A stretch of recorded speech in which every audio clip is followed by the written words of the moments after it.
I love color and I love experimenting with color. So let's talk about some of my experiments here. Here's a palette paper. It's a plastic paper, as you can see here, but it's a paper. And it's just full of paint. This thing weighs a ton. So the pieces I'm going to show you today, I'm going to turn this around a little bit, all used this fork. And did I use anything else? Mostly with this fork in their production. So let me show you the three. One, I don't know if it's on the middle one. And the bottom one.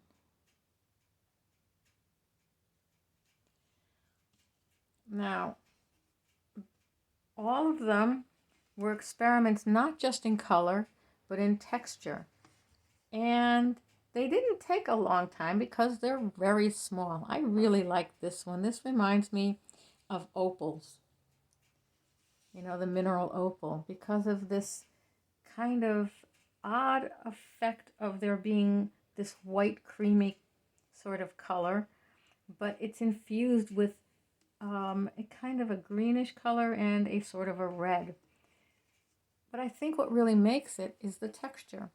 In this one, and that texture was made by in several stages of going like this. I also did some of this, and I moved it around until I had the look that I wanted.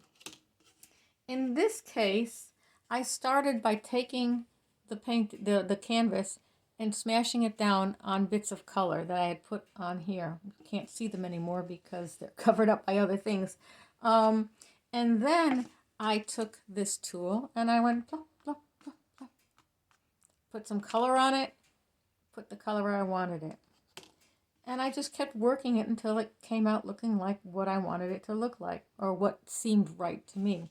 This one is very similar. It's almost a combination of the two techniques of moving this around on here and then adding color and using the fork to get some motion in here. Depending on your tools, there's all kinds of things you can do. Another tool that I like to use is a plastic fork. Now, I didn't use that in any of this. This is great for getting a texture on some larger pieces. And as you can see, there's a tooth here. And that tooth can make really interesting shapes. And yes, I do occasionally use brushes. This one is huge. And it's used for underpainting some of my larger pieces.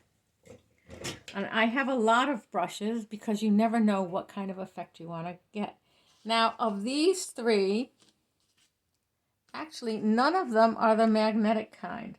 But I introduced you to the magnetic kind. Here it is. And that's the next one I'm going to be working on. And I haven't decided which technique. Keep up with me by in this project by joining me in the 30-day Wake Up and Smile Art Challenge. You can find it on Facebook. It's a group that I started, and we'd love to see you there.